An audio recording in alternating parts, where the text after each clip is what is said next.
maka Allah akan turunkan cintanya kepada kalian. Masya Allah, dicintai Allah. Kalau dicintai kerabat Anda, mungkin meninggal selesai cintanya. Tapi kalau Allah sudah katakan, saya mencintai si fulan, maka seluruh penduduk langit dan bumi akan mengatakan kami mencintainya. Kata Allah, akan diampuni semua dosanya. Kalau sudah diampuni, akan dijaga kita dari berbuat dosa. Baik. Masya Allah. Teman-teman, kita tiba di penghujung paparan kita. Jadi kalau sudah ada tuntunan dari Nabi, antum cepat ambil. Kalau ini bisa kita lakukan, maka apa yang bisa kita raih dalam kehidupan? Quran surah ketiga ayat 31. Posisi paling kiri sebelah atas. Dibeda antara yang belajar, mohon maaf, cuma belajar pendidikan yang biasa saja. Misal ada belajar adab, belajar di sekolah dengan yang mengambil dari Nabi. Itu akan lain konsekuensinya. Quran surah 3 ayat 31. Posisi paling kiri sebelah atas. Di mushaf standar. Yang ini 8, surah berapa? Yang nomor 8? Antum cepat lupa antum. Quran surah 33 ayat 21.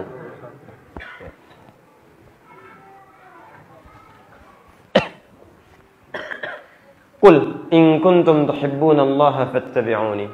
Katakan Muhammad, jika kalian, maksudnya kita, serius mencintai Allah, maka ikuti aku. Ikuti Nabi. Ikuti petunjuknya. Insyaallah, alhamdulillah. Jika antum bisa mengikuti petunjuk Nabi, apa yang bisa didapatkan? Lihat setelahnya. Yuhibbukumullah. Maka Allah akan turunkan cintanya kepada kalian. Masya Allah. Jadi ketika Anda bisa mengikuti tuntunan Rasulullah, maka pertama yang didapatkan cinta Allah subhanahu wa ta'ala.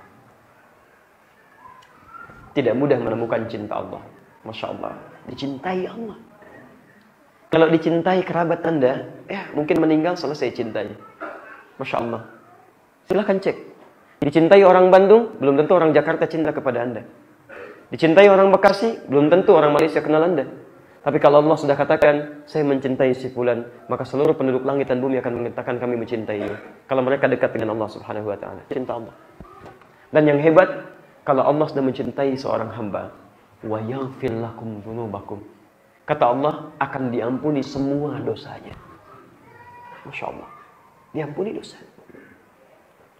Antum sudah berbuat dosa apa sampai malam ini? Berapa banyaknya? Antum ikuti petunjuk Nabi SAW, gugur dosa seluruhnya.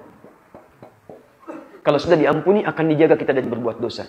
Kalau kita wafat malam ini, insya Allah, dosanya hilang, kita bertobat dan kembali kepada Allah dalam kebaikan, insya Allah. Ya.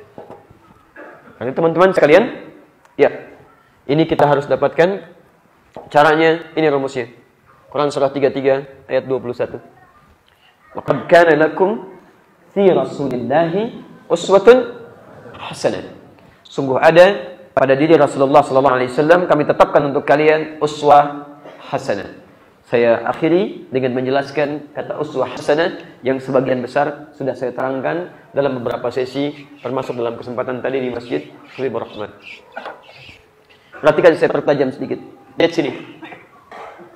Uswah hasanah.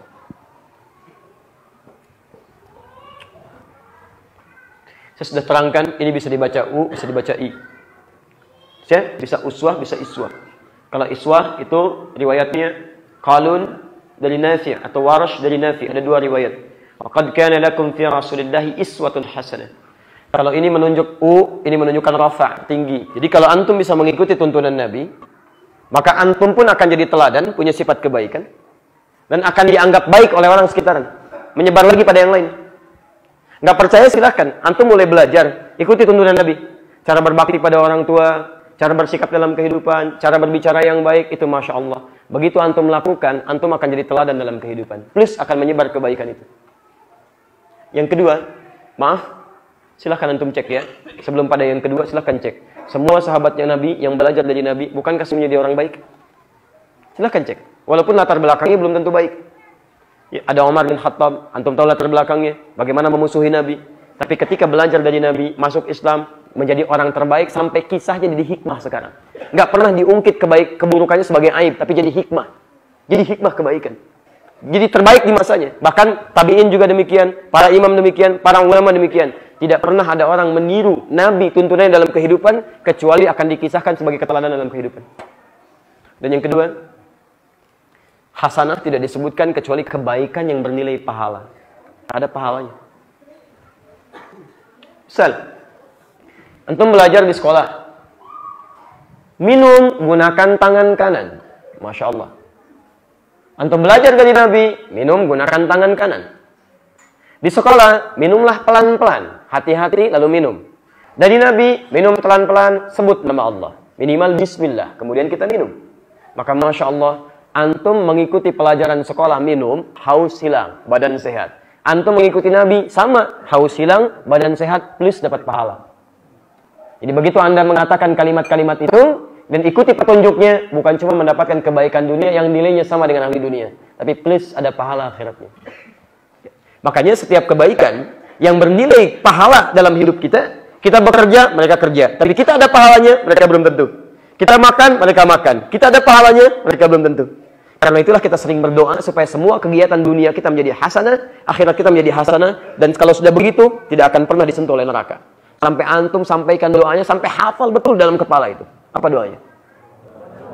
Rabbana atina fid dunya wa fil akhirati wa qina. Surah kedua Al-Baqarah ayat 201, posisi paling kanan sebelah bawah. Makanya ketika antum mengatakan Rabbana atina fid dunya hasanah, ya Allah berikan kami segala kebaikan di dunia. Bukan cuma baik, tapi baik itu menjadi pahala. Ya Allah, saya punya baju yang baik, alhamdulillah. Tapi bagaimana caranya baju ini jadi pahala?